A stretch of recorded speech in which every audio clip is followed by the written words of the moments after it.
بسم اللہ الرحمن الرحیم۔ السلام علیکم۔ آج کا موضوع ہے صبر۔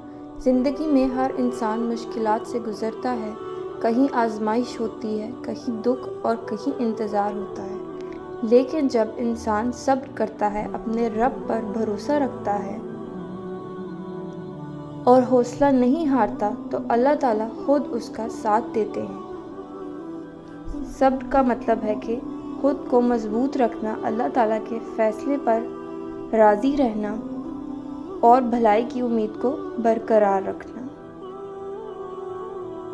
ہماری آزمائشیں وقتی ہوتی ہیں، لیکن اللہ تعالیٰ کی مدد ہمیشہ ہمارے ساتھ رہتی ہے۔